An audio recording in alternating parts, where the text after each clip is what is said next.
Hi guys, it's Chris at Cork and Crown, not in my cider shed, but with some more cider to try. I'm still in this motel in Monmouthshire, in South Wales.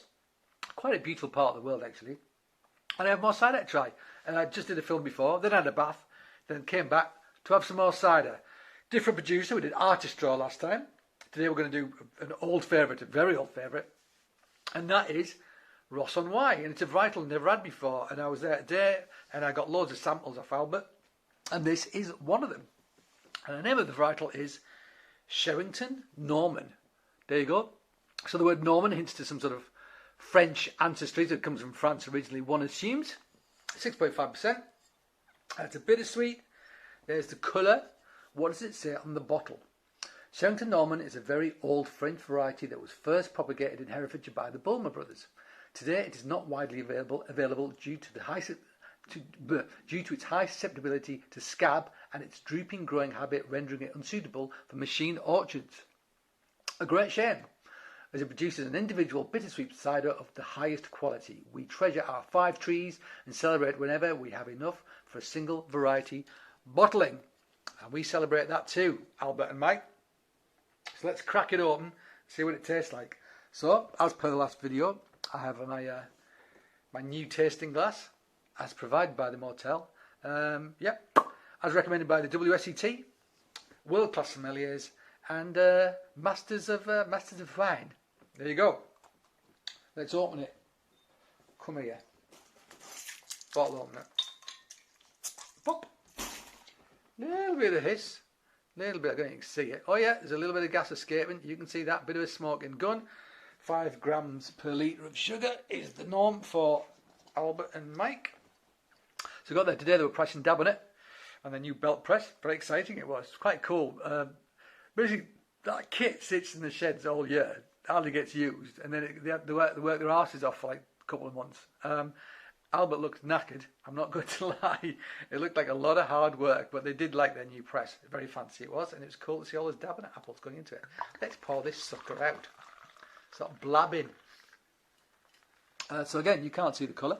Well, you can. I mean, there's the colour. See that? I mean, as always, it's unfiltered, hazy. You know, it's pale amber to deep gold into amber. I want to say that. I'd say that's about. Yeah, I'm going to go along with that. Can't really see it. I'll tip this off so you can see a bit better. There you go. That's the colour in the glass. I'm going to tip any more because I'm wearing shorts. You don't see that. Nobody wants to see that. Not even me. Oh. Let's smell it. This glass is crap for smelling out of. I'm really apologising. And also I'm knackered, but I'll do my best. I can smell fruit. I can smell nice delicate skins, sweated apples, that sort of thing. Yeah. Smells like a nice, not too deep and dark and sort of earthy though. There's a slight brightness of character to it, I want to say.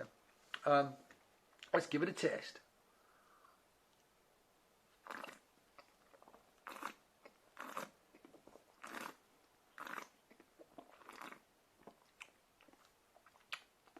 Tannins, check.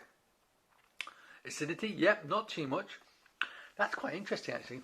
I detected a kind of peachy quality, a peachiness, something like that. I think it's peach, like peach yogurt. I want to say, it doesn't taste like yogurt at all. I don't know if it's got low acid. Assume it might be lactic. I mean, could be lactic. When was it? Which batch is this actually? That's usually important, isn't it? With these things, 6.5%. Pressed November 2019, bottled 2021, batch E8. So yeah, it's been aged for a while. So I think the tannins must have softened a bit. But I think there's a delicate, yeah, I want to say sort of a peachiness.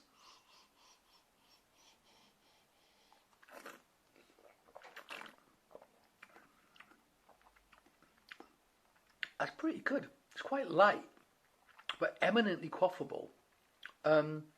There is a lightness of character to it. I quite like that. I do quite like that. It's not as deep and dark as intense, and it's certainly not leather. I'm not really getting any hard tannins. There's some astringency, but there's a lightness of character to it. It's got some fruitiness. There's apple there, but yeah, it's a slight peachy character to it, which I really appreciate. It's delicate, but I believe it's there. Nice soft bubbles, really nice, actually quite low CO2, and I do appreciate that. So that was my first single varietal Sherrington Notman, and in the hands of Ross-on-Wye, cider and perry.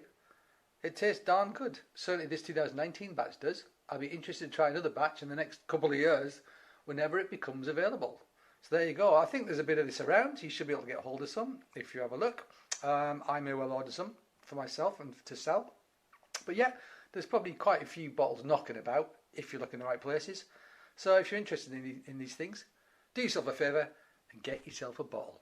Alright guys, thank you for joining me back in this hotel room in Wales. I hope you join me again, here or elsewhere. But until that time, cheers.